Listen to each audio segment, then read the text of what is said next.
Most teenage romances come and go in an instant, but not for Rick and Jolena. Nice catch.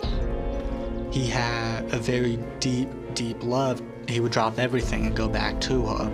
2 decades later, the fire still smolders, She still had fling for Rick. but their relationship takes some rough turns, I was like, you're hurting a good person. Look, I'm sorry! and dark secrets blossom behind closed doors. You stay out of this. She did not like her. She tolerated her. Get your ass out of here! Because there was so much hatred. It was a lot of tension between them two. Love may be blind and marriage bliss, but divorce is murder.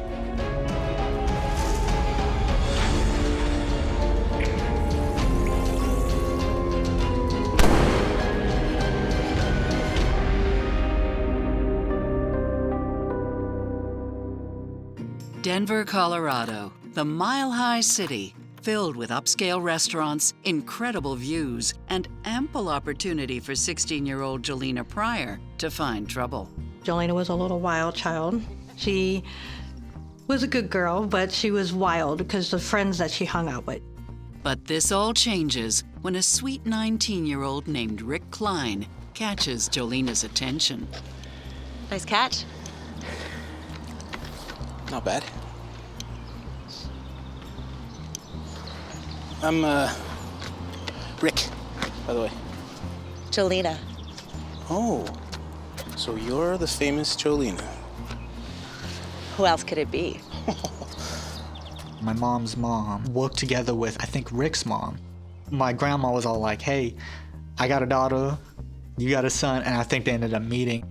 My mom was very spontaneous, where Rick was very, let's think about this, very analytical. So that balance really played very nicely. I don't have to go in yet. It's not even 10 o'clock. Yeah, but it's a school night for both of us. I won't tell if you don't. Come on, Joe. We have homework to do. You're serious, aren't you? I'm always serious. Except not with you. He was a goody two-shoes. He was actually a good influence on my sister. It was a good thing that when they met each other. But while these teenage sweethearts swear their love is eternal, forever just isn't in the cards. I just gotta get out of here. You have to understand that. You're not just leaving town. You're also leaving me. Don't act like you're not. You could come with.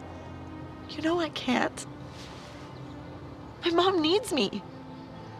She needs you, or do you need her? She didn't want to leave Mom. Wait! Her and my mom's always had this bond. Always. They had this strong connection. Here. Don't worry. I'll come back for it.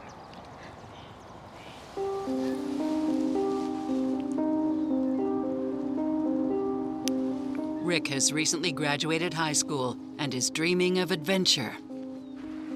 He said, I'm going to join the military to make his father proud. While Rick is on the high seas, Jolena's world is more down to earth. She was just trying to get through high school and just trying to get it finished. But as fate would have it, Jolena soon finds a distraction in the form of Sam Michaels. Hey, you dropped something. Hey. Sorry, you dropped something. Jolena? He was a very handsome man. I think the reason why they got together was, one, I believe it was a rebound, but they did fall in love. I think she was just also just trying to find somebody and be happy, and she wanted a family. But maybe not quite so soon. You know, her desire was always there. Yeah, I do think, it was kind of, whoa, surprise, It isn't the only surprise.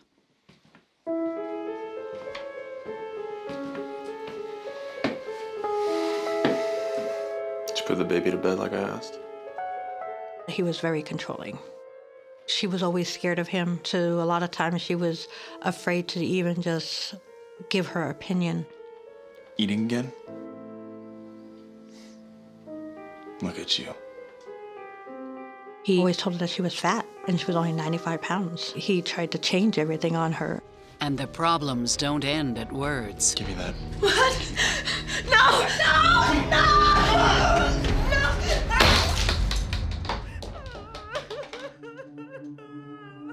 I can remember her having a broken arm, and she said she fell down the stairs. But, you know, she didn't want nobody really to know anything. For 7 years, Jolena, now a mother of 2, stays silent, clinging to her dream of the perfect family. But a dream can only last so long. You've got to do this. Honestly, I'm not too sure what made her leave. I think it was just the years of the abuse. Jolena knows she and her sons will face challenges if she leaves, but this doesn't stop her. And Sam doesn't make it easy. He insists on seeing his kids. We wanted to see our dad too. As a child, we probably kicking and screaming until we saw our dad. She was not supposed to allow Sam to see the boys alone. He was only supposed to be supervised. And I guess he threatened her or something.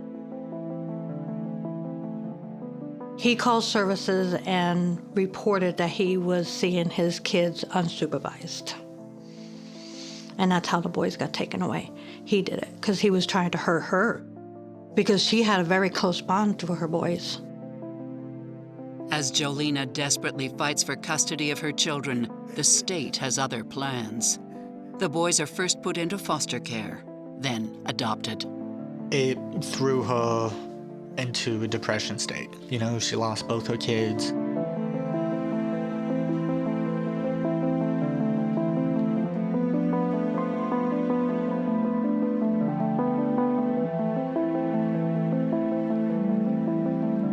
She wasn't doing very well. They had to put her on anxiety medicines. They had to put her on depression pills. She just felt like she lost her world. She just lost it. I mean, she was just so depressed.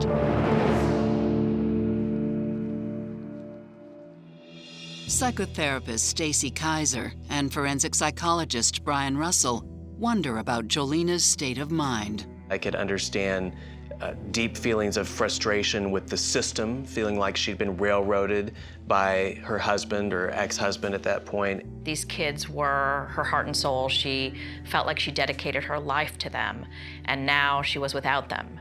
And not only does that leave a hole in your heart, but when you spend your days taking care of kids, and now those kids are gone, you're left with a huge amount of time on your hands to sit and think about the fact that they're no longer there.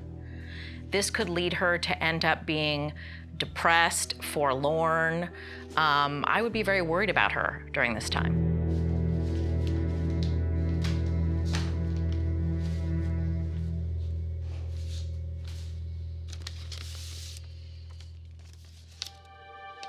As Jolena struggles to make the best of a bad hand, her thoughts turn to her first love. Nice catch. I'm Rick, by the way. I believe she was still in love with him. I think when she married Sam, I believe it was more trying to get herself over Rick. You're not just leaving town. You're also leaving me. Take it. Don't worry. I'll come back for it. It's been nearly 10 years since Rick left, but Jolena is pinning her hopes on their upcoming high school reunion. She wanted to go to the reunion to see if there was anything there left. And then I came back to the country. Wow, you traveled quite a bit. Yeah. For sure. Did you ever, think of settling down? Yeah, but it's complicated. I gotta go. It was nice seeing you. Keep in touch. But much to Jolena's disappointment, Rick's heart has moved on. Susan was a Navy brat. She was raised around that, and I think he met her there. So, That's the infamous ex?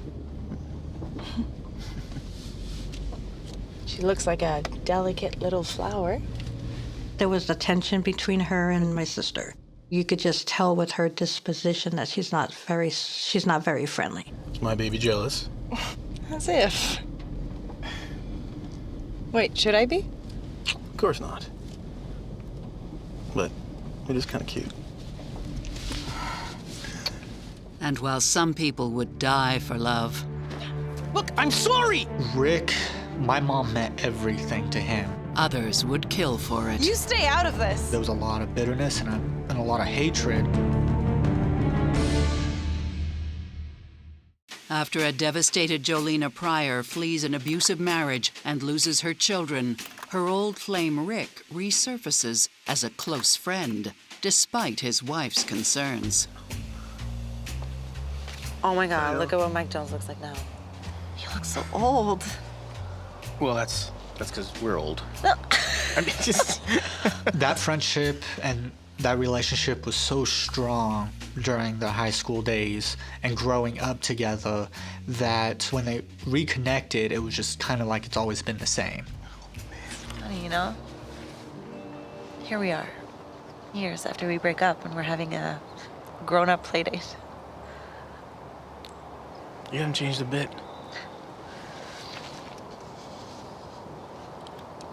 I should never have left. No, there's nothing we can do about it. I guess not. My mom meant everything to him, especially during the high school time and things like that. He had a very deep, deep love. Love that turns into something more.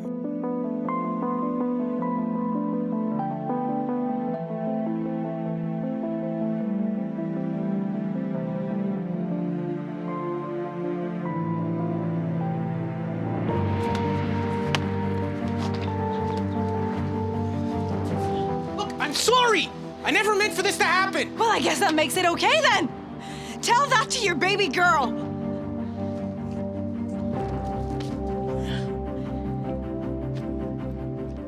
Knowing my sister, I don't think she felt very good about it. But I believe with the feelings that she had for Rick was one of the reasons why she did keep up. The fact that Rick is leaving his wife for Jolena should be a tremendous red flag for her, because oftentimes one person who's willing to cheat will cheat again. Jolena seems to be doing what a lot of people do, which is to idealize, romanticize, fantasize about this idea of love conquering all and love always being the answer and love being undeniable, you have to pursue it. Rick decides to follow his heart, no matter the cost. Shortly after that, they got married. Pretty fast thing. I remember them saying there was a TV crew that came by and they had saw them doing the wedding. They had filmed them and did a little interview on them when they got married. It's a dramatic start to their new life, but their dreams are much more domestic. Rick's working as a trucker, while Jolena stays home. And when Rick's daughter Addison joins them on weekends, they're the portrait of a beautiful family. But something's still missing.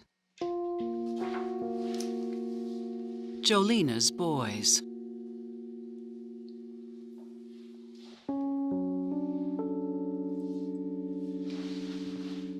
And they're missing Jolena, too.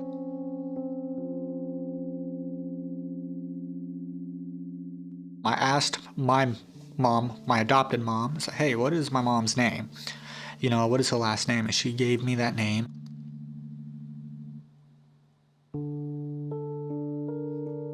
So I wrote her a message and was like explaining everything, who I was, how old I was, everything that I did. Knowing that she wasn't very active, I wrote every single one of her friends saying, hey, my name's Aaron, you know, I'm the biological son of Jolena. Can you help me get in touch with her? So Rick saw that. Jolina, come here.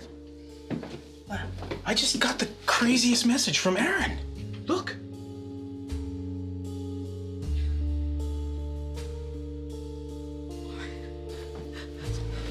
And I had a message from Rick, and I had a message from my mom, a huge, huge letter of kind of saying, hey, we're so excited and things like that. And then we called and we talked on the phone.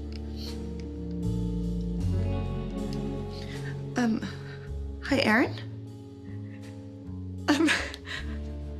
I just got your message. Yeah, it's your mom. It was crazy. It was kind of like, whoa. I mean, that happened immediately. The joy, you wouldn't believe the joy on her face. Her attitude changed. She was just started getting back to the old Jolina. And after 9 years, Jolina and Aaron finally meet again. I wanted to experience and develop that relationship even more. So I moved out here. Jolina throws herself into the role of doting mother. Seriously, Mom, this is not a good picture. Oh, any picture of you is a good picture, baby. She even takes Aaron's girlfriend under her wing. She was one of those people that even though you were a complete stranger, you weren't a complete stranger when you walked in the house. Who wants punch? The family affair doesn't stop there. Jolina's mother is now living with them, too. And Jolina wanted my mom always there with her. She was very close. They had this bond. I put in just the tiniest bit of Irish cream in the hot chocolate. Luckily, Rick and his mother-in-law are 2 peas in a pod. My grandma loved Rick. You know, they had a very strong relationship. Are my best girls having a party without me? Coming in? So that's better.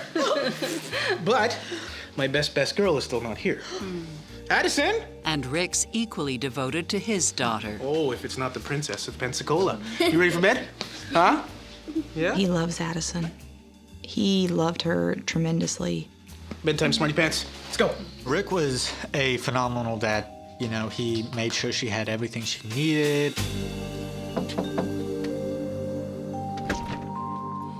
Everything but discipline, or so some believe. Addie, where's your homework?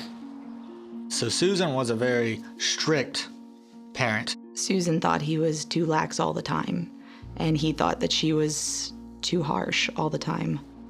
Don't tell me your dad just let you watch TV all weekend. Get in the car. Seriously? You give her back to me without her homework done for the week? I know you're a loser, but do you want your daughter to be one too? Okay, let's tone it down a little. I think she actually... Excuse me? You stay out of this. The relationship between Susan and my mom was not good. Was not good at all. You can't even hold on to your own kids anyway. That's not fair. Look, that's enough, Susan. You can cuss me out later. I bet you will. What? Just bye. And as tempers flare, There was some bitterness, some saltiness going on that really impacted the both of them. a fire smolders in the Klein home. I swear to God, I don't know what I was thinking. I was like, you're hurting a good person. You do that. You leave. Devoted husband and father Rick Klein is building a life for his new family, despite a bitter ex-wife and spending far too much time on the road. He would be gone for 2 weeks and go home for a week, and that was his schedule as a truck driver. She was accustomed to it with him being gone a lot, but she always wanted him home. To help with her loneliness, Jolina turns to role-playing games on the internet. In these games, you can have friends, and these friends are real people on another screen, somewhere on the other side. Thanks, Mama.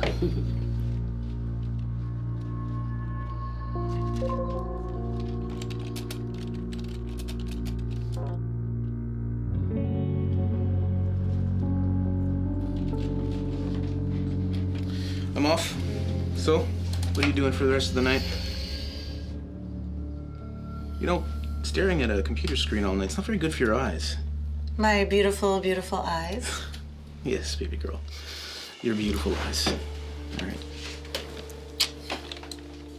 I think that she just liked it because even though she had a lot of anxiety, she always wanted to interact with people.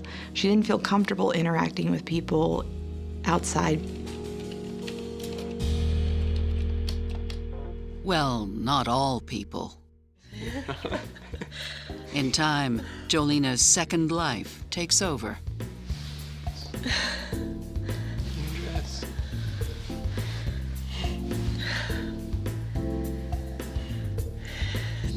It's crazy to finally meet you in real life. There was this dude named Jonathan. Those two were very, very close. They had a really good friendship. Far too good for a married woman.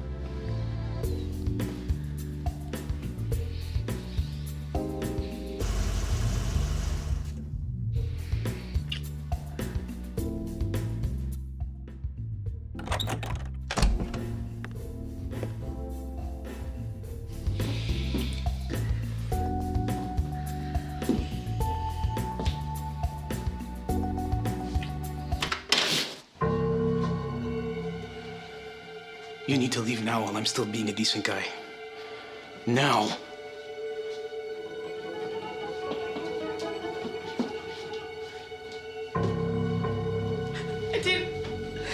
Rick, I didn't mean for any of this to happen. You're just away so much, Rick. I swear to God, I don't know what I was thinking.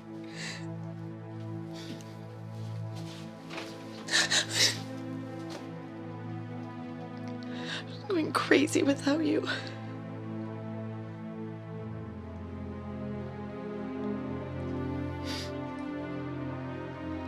I don't love him.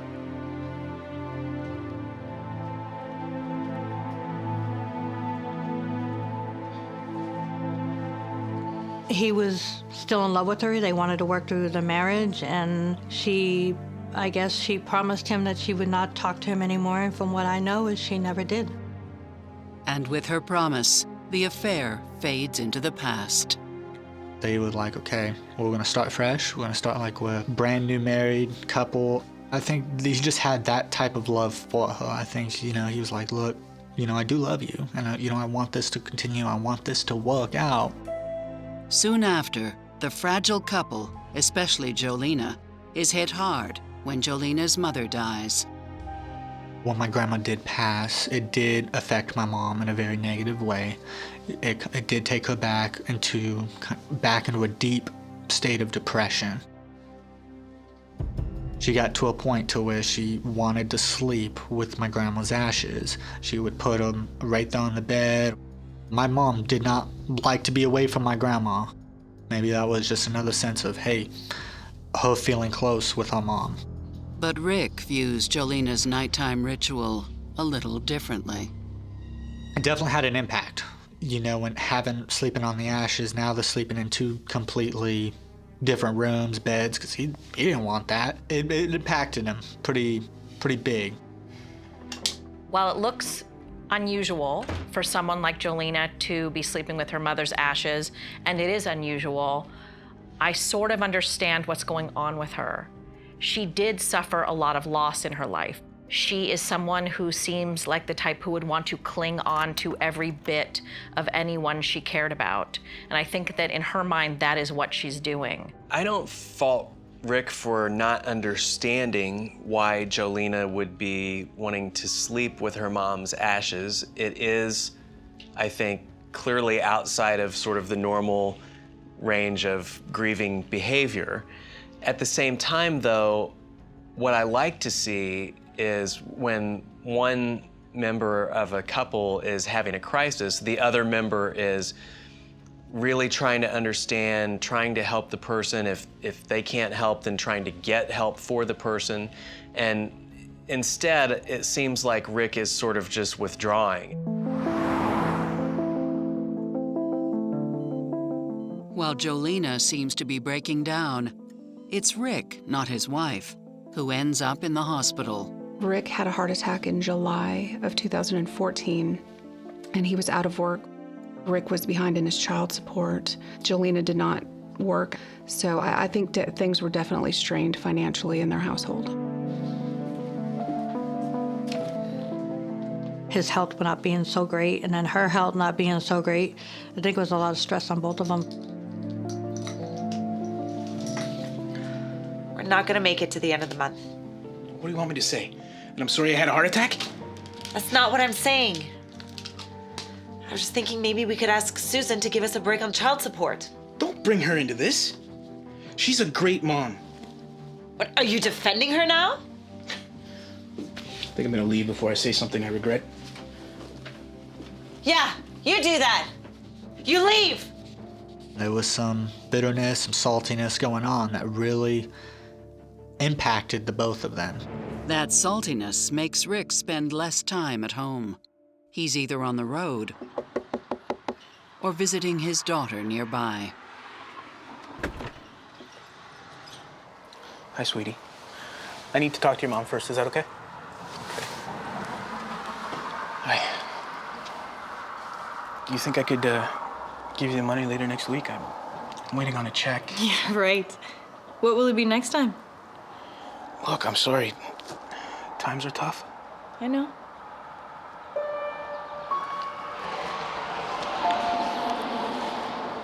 Hey, do you want some coffee?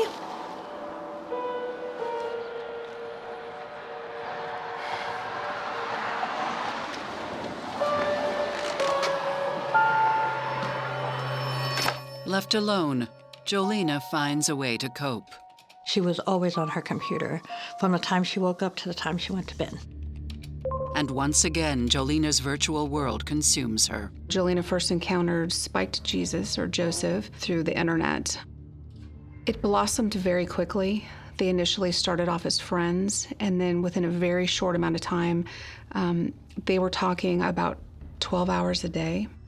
Some of it was sexual in nature. I know that they sent some provocative images of themselves. I know that they told each other they loved each other. But she doesn't tell him everything. Jolena had been leading Joseph on to believe that she was younger than she actually was. He also was not aware that she was married. And as the secrets start to build, Jolena and Rick's marriage begins to fall apart. So it was just kind of all these things crumbling around her. With deadly results. She went over there and told her and basically rubbed it in her face.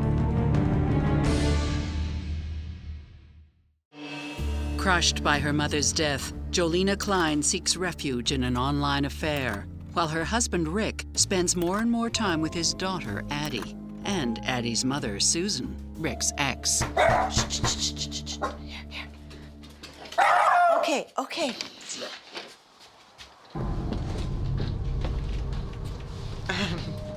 Can I help you? Your marriage is over. What are you talking about? You took my man, and I'm taking him back. You're lying.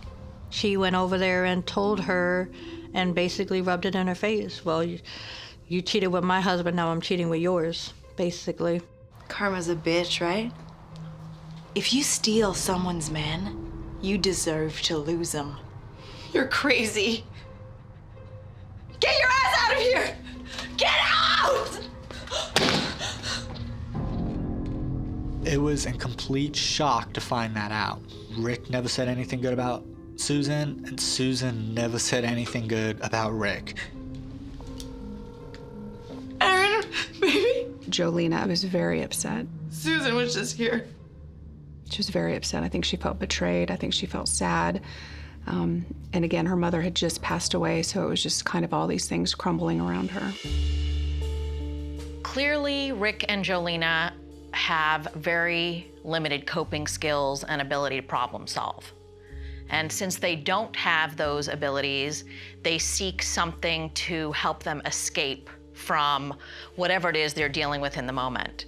So for Rick, his escape is to go back to Susan. And Jolena escapes into the fantasy world of online gaming, where she can create a whole separate persona, be a whole new person, and have a whole new life. It really looks like Rick and Jolena both are sort of waking up to the fact that the fantasy that they were chasing when they got back together is not recreatable. In a mirror image of a night some years before, the pair faces a major crisis.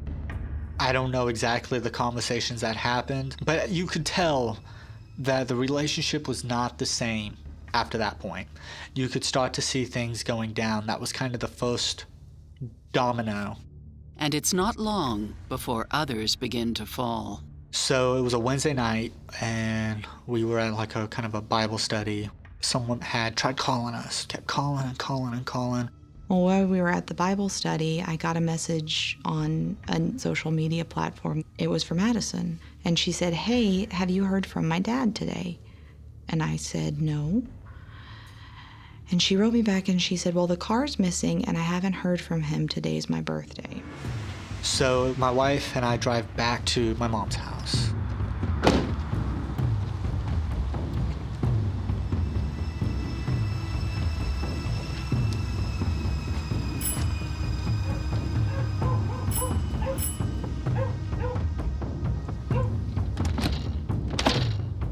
Do we still have the spare? I think I took it off because we never use it.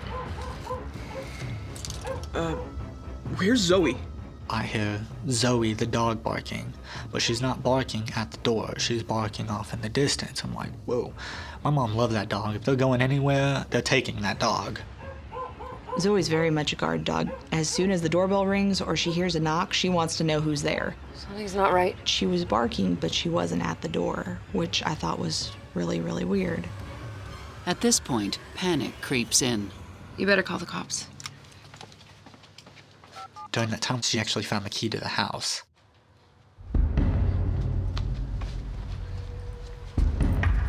But something tells Aaron not to use it. I look at my wife and I go, we can't. We have to just wait. We have to wait for the sheriff's office to get here.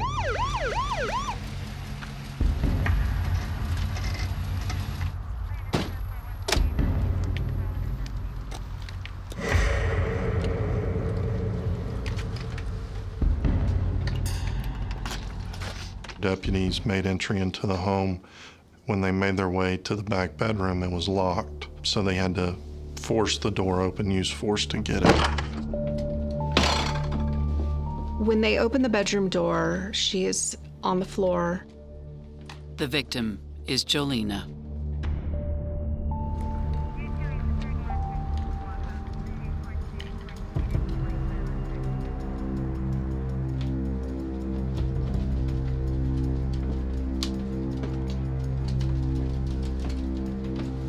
The body was in the late stages of decomposition. It was a gruesome scene.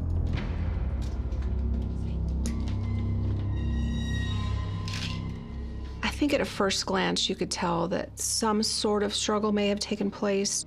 If you looked at the bed, the top sheet had some blood and maybe some urine staining on it, like something perhaps had started on the bed and then ended up on the floor. She's got a pillow over her face. She had some bruising on her head. She had some bruising on her tongue. She had some bruising on her arm, which painted a picture that obviously someone had done something to her and this had been a struggle. I think it was pretty evident based on the condition of her body that she'd been there for a few days. Aaron and I were kind of just waiting outside. One came out. We're about to walk into the house, and he stopped us and he said, "You can't go in there." They tell us, there's a woman who has been found, and you knew, it was, we knew who it was. And so it was just a very sudden realization of what was going on. That whole reality came crashing down. I went into a complete state of shock. I understand this is difficult, but I have some questions. I began asking, well, when was the last time you talked to your mother? When was the last time you talked to Rick? If there was anything going on, if they had any enemies where somebody might have, kidnapped him, killed her. As investigators consider all angles, Aaron breaks the news to the rest of the family. So, I had to make all the phone calls to my grandpa my aunt and my Aunt Dorothy. First thing that popped in my head was that possibly Susan did it. I thought it was Susan. Dorothy, she thought Susan might have something to do with it because of the tension between the two over the affair. There was so much hatred. A lot of tension between them two.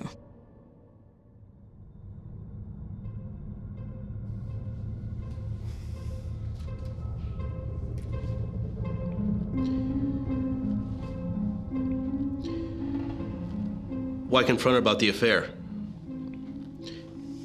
Well, he was my husband first. Where have you been the last week, ma'am? At home, working. She had a pretty good story. We checked it out and everything, that she told us we could verify. So at that point in time, no, she was not a suspect. But back at the crime scene, police may have just found someone who is. She certainly was having these conversations online with another man.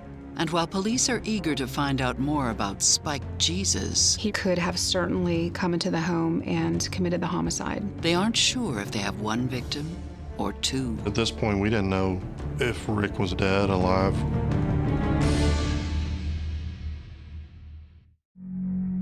When Jolena Klein is found murdered, police raise the possibility of a second victim and quickly begin a search for her missing husband, Rick. We put out a bulletin because at this point we didn't know if Rick was involved, dead, alive. We didn't know anything. So we put a bulletin out. Investigators use every possible method to find him.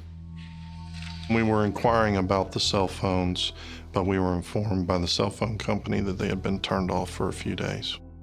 We found out that he had used his ATM card at 2 Navy Federal Credit Union ATMs. So we were able to get the video footage, and he had withdrawn all the money out of both his account and Jolena's account. So at that point, we knew, hey, we gotta look into Rick and find this guy because he's got something to do with this. Investigators are certain Rick is on the run. But just where could he be running to? Law enforcement was kind of stifled in what to do next. And there was a lady who worked at a car financing lot who was watching the news and saw Rick's face in the news, and she realized that he was a customer of the car lot. He had purchased a vehicle from that car lot, and because it was financed, it was attached with GPS. It had a GPS tracking device on it. So she actually reached out to law enforcement and said, oh my gosh, this man is a customer of ours, and there's a tracking device on it, and she actually started tracking it. They track Rick to Savannah, Georgia, and he's heading north.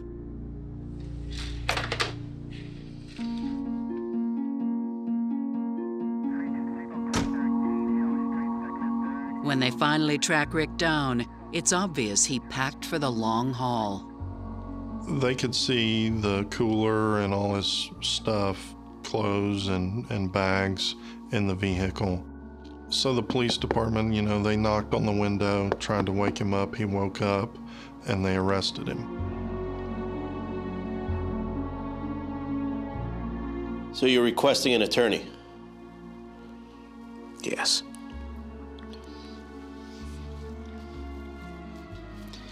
So you don't want to talk to me at all? No. When I was speaking with Rick when he was in custody, his demeanor was like he knew this was going to happen, was not emotional at all. It was like he had already prepared himself. Though the case against Rick is largely circumstantial, once he's arrested, a crucial piece of evidence appears. 2 months after the homicide, Susan brought a letter to the sheriff's office. Susan received the letter the day before Richard was arrested. Rick in the letter described kind of his relationship with Jolena and referred to her as a nightmare. You could tell after reading the letter that Rick really despised and hated Jolena.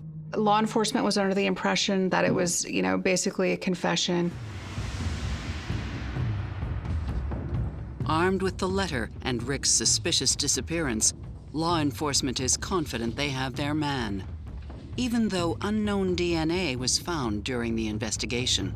There was an unknown profile of DNA that was found on some of the bracelets. There was not enough to match it to somebody or to exclude somebody.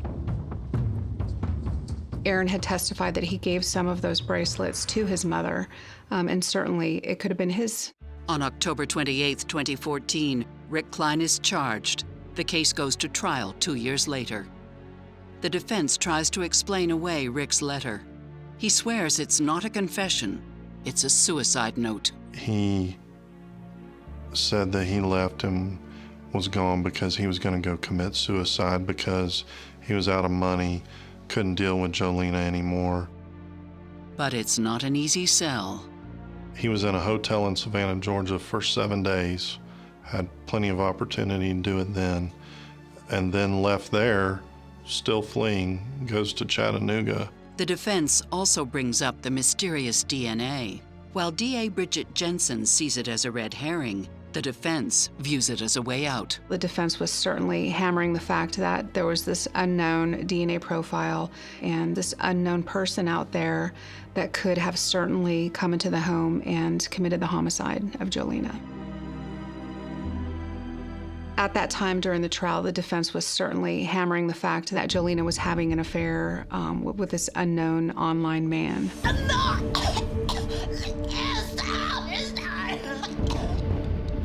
What they were trying to argue is that there was a spiked Jesus.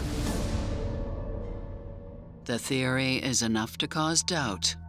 It was a hung jury because of the defense bringing up spiked Jesus and the unknown DNA profile. It gave them enough reasonable doubt. Rick is released. There will have to be a second trial. But the bigger issue is that the prosecution now has to find spiked Jesus. I was on a mission to find who he was, where he was, and to get in contact with him at any length that I possibly could. I actually started combing through the computer records from Jolena's computer. I found the individual spiked Jesus, and she actually had entered some information for him. I got his name, I had a telephone number, and I saw that he was in Montreal, Canada. I got copies of his passport transport records, which showed that he'd never been to Florida. He was a young man, basically a victim in everything, too. With spiked Jesus cleared, DA Jensen is confident she knows what happened. I believe the night Jolena was murdered, she had been online with spiked Jesus. Her last outgoing conversation with him was at 1:54 that morning.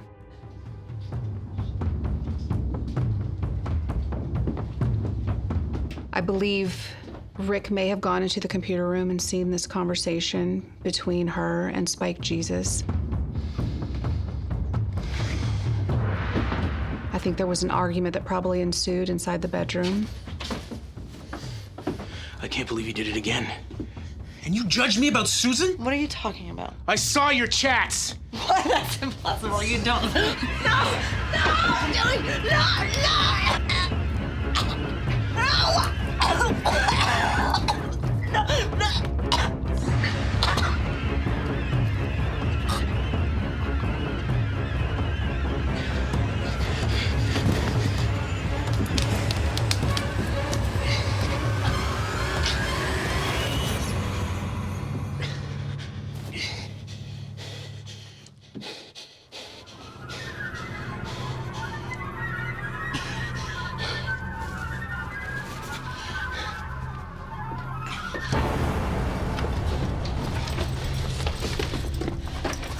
After he murdered Jolena, I believe at that point, he packed his belongings. He put the dog in the room with her. He put a water bowl in there.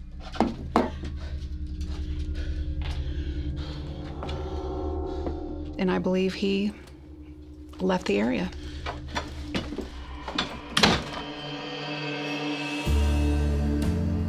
Though the details remain a mystery, what the prosecution does know is enough to convince a jury. At the end of the second trial, Rick was convicted of second-degree murder and sentenced to life in prison.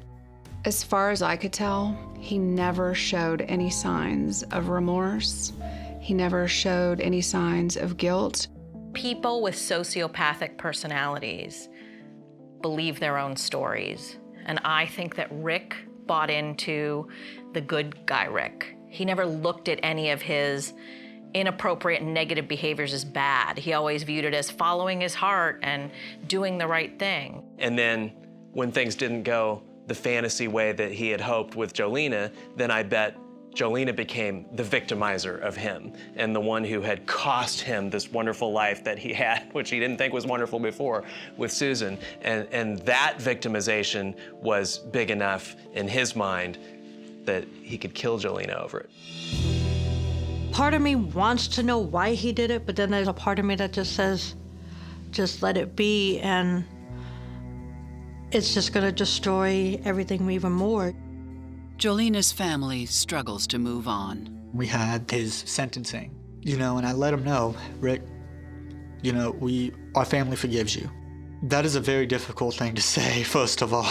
It is not easy, and I still struggle with that on a sense of, do I really forgive him? Because, I had 4 years with my mom. That's all I had.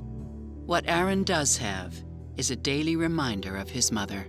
Zoe is very much like my mom, very quirky in a lot of different ways. It's very special to both my wife and I that we got to keep Zoe and hang on to her. As you know, this is the closest thing that my mom had, and now it's, the closest thing that's part of our lives now, too.